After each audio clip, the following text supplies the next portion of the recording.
what we have recorded in 2019 is the PM10 concentrations that were above actually the annual limiting value in almost all instances where it was measured, both in terms of average annual concentrations, but also in the number of days in which the daily concentration was exceeded.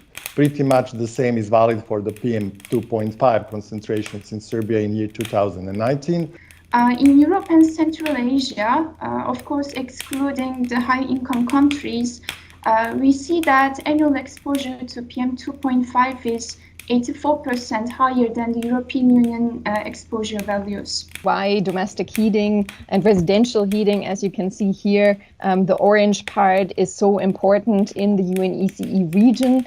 And this is in contrary to what most people think, that transport is the major source of particle pollution specifically, which in these graphs is clearly shown that it's residential heating and black carbon, which is also a climate relevant pollutant.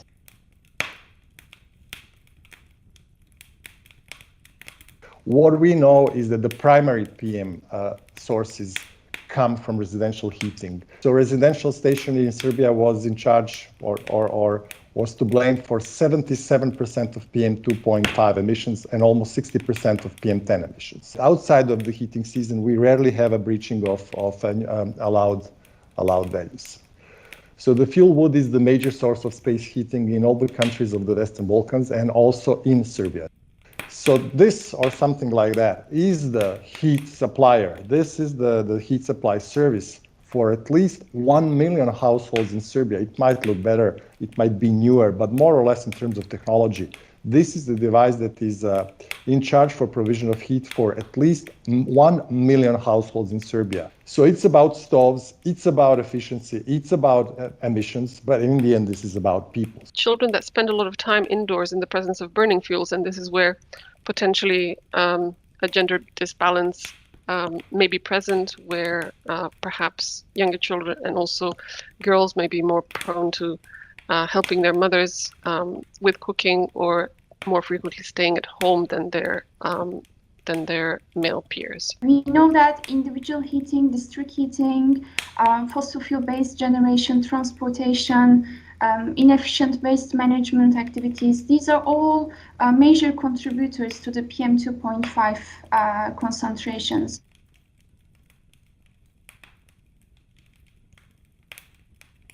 So reduction of PM2.5 concentration saves lives. It's very difficult to beat the replacement of the stove if you want to achieve cleaner air. Measure of choice to achieve emission reductions is the replacement of old stoves. But this, of course, as we all also know, requires huge investments.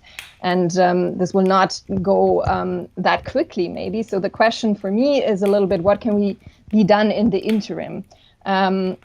What emission models often don't include are the non-technical, so that is the behavioral measures that can also lead to significant emission reductions and also very cost efficient and easy to implement.